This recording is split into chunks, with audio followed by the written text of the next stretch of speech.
Good morning everybody, and welcome back to another weekly recap. In the weekly recap, I like to go over any news related to the old school RuneScape community this week. Now this week we didn't get much of a game update, however we did get a soft launch for clans, which means there are a lot of the assets in the game now, however many of them are not accessible. So we have a lot more information on clans, we have some new information on how much gold has been removed due to botting this month, as well as always we're going to be going over the weekly Q&A and anything else I can find that I think is interesting that happened in the community this week. Now, as always guys, if you do enjoy the weekly recaps, I would really appreciate it if you subscribe to my channel, never miss another weekly recap again, and I will be forever thankful. Anyway guys, let's get started. Okay, so we're going to start off with yesterday's game update, which was just titled Clans Soft Launch. Now, there wasn't too many actual content changes, however, there are some visible things that have been changed for clans that aren't really accessible yet. Now, one of the biggest things here is actually right in the Grand Exchange, we have another change to it. So in the bottom right corner, there is the new clan hub, which also has a direct teleport to your own personal clan area. So because it is a soft launch, you can go over there, romp around a little bit, chat up the NPCs, but they won't let you do anything yet.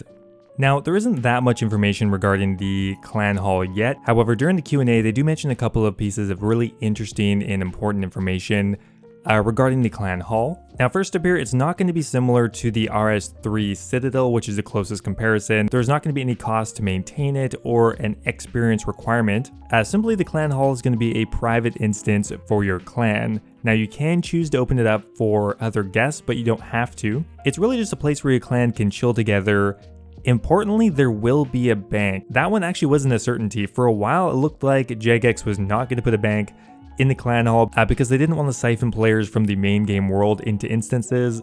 However, it looks like they've retracted that. Not only is there going to be a bank in there, but there's also going to be a bar where you can go ahead and drink with your friends. There's also going to be a lot more that they haven't announced yet. Now, on top of a bank and a bar, there's also going to be a clan coffer where you're able to have a shared coin storage. I have to imagine there's probably going to be some restrictions on what clan ranks can pull money out of there, because otherwise, well, it probably won't be there for very long.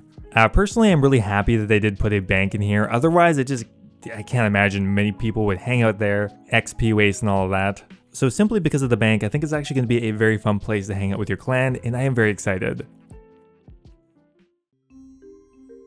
Also, you may have noticed if you go over to your clan panel, there's been a few changes to it already. The original clan chat interface has been replaced with something new, where you have your own chat channel, your clan's chat channel, and the ability to view another clan. Of course, none of these things work yet. Now, once again, if you are a clan leader, jagex is sending out invitations to a Discord server, which will allow them to verify that you are indeed the clan leader, and they will assign you your original clan name. Which honestly, I gotta say, we gotta shout out jagex for that. I think that's a really awesome thing to do. It must be really time consuming. I mean, I just joined the Discord server and there's like 10 or 15 mods in there. As someone who runs a clan, I gotta say I really appreciate it. I think that's a really nice thing to do.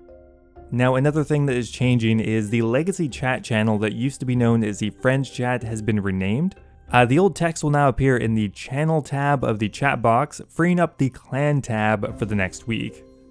Now, because jagex works directly with the OSRS wiki, they've actually provided the wiki with a bunch of information, including a list of all of the customizable ranks that you can assign in a clan, and there are a lot of them. It looks like there's well over 100, including being able to assign someone as a runecrafter or a scavenger, a barbarian, a zamarakian, a witch, a warlock. Honestly, these are so cool. They also have all the different information regarding the permissions you can set to your ranks. I'm not going to read through all of them right now, but exciting stuff, which again, I got to reiterate, this means Group Ironman is at least within sight.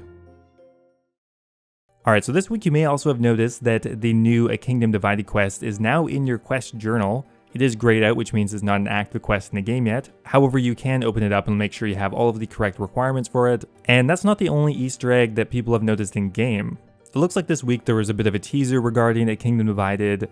A lot of players got in their chat box, you hear a faint rumbling coming from the far west, or some variation of that. If you were in Kourend, it would simply say the ground beneath you violently shakes. So I am definitely hyped for the quest. Now this week, jagex has also announced the winners for the Jad Challenge. For the quickest time, we have Rita Aura with a 4-minute 12-second completion. That's completely crazy. And for the most unique kill, we have a player by the name of Unpredictable. So congrats to both of them. Now, really interesting minor tweak that they made this week. If you are playing someone else in a board game, you'll now be able to chat to the opposing player in the trade chat. A very interesting feature kind of out of nowhere, but apparently you can trade chat now. And that's pretty much it for Wednesday's content update.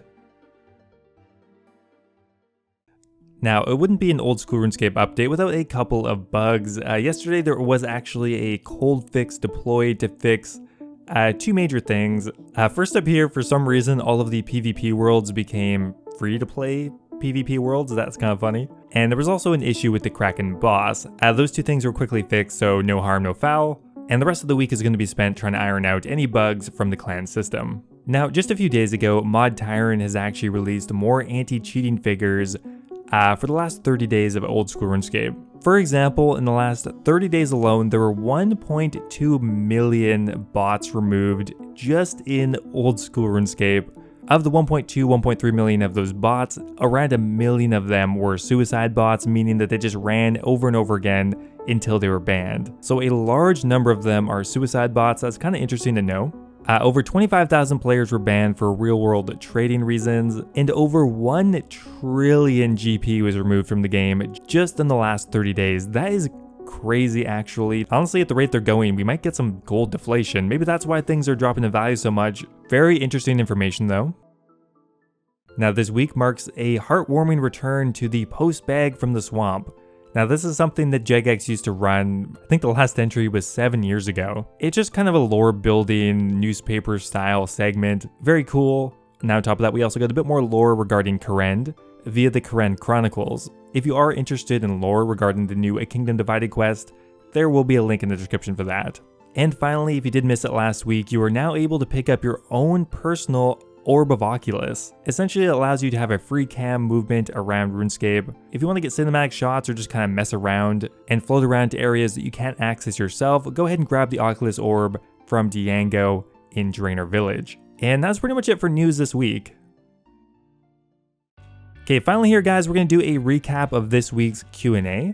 Now before we get into it, we have a really awesome sneak peek of an asset that one of the moderators have been working on that showcases the new Scythe recolor, but honestly this animation is just totally badass, and as they were mentioning, 3D printing something like this would be so cool.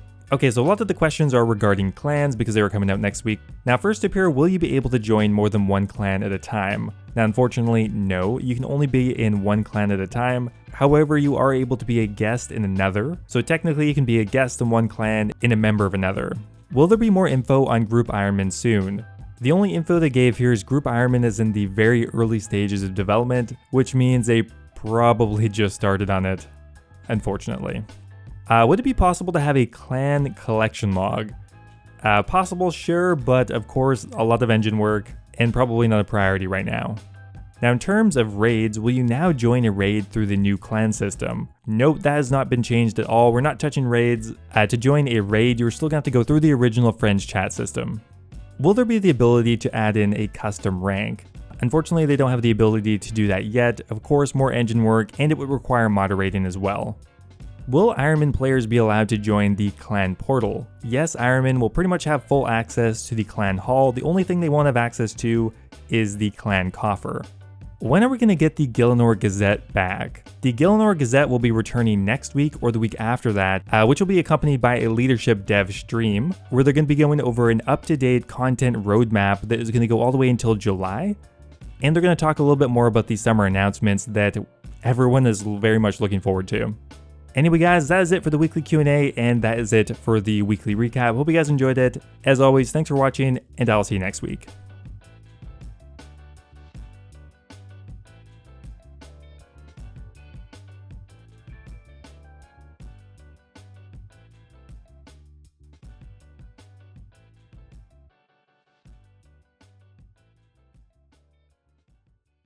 Now before I go here, I want to give a massive thank you to all of my members over on YouTube. Thank you so much to Cappy, Colin Corley, Timothy Chen, Guy Fox, Ocelot, and Kush Patel for all being subscribed to the Dragon tier. I really do appreciate you guys. Also, a giant thank you to Yo-Yo Sup 89, Clack Clack, Need My Pills, Branton Griffin, Birdbot, and Base Titch for all being subscribed at the Runite tier. As always, if you guys are looking for another way to support the channel, becoming a YouTube member is an awesome way to do so.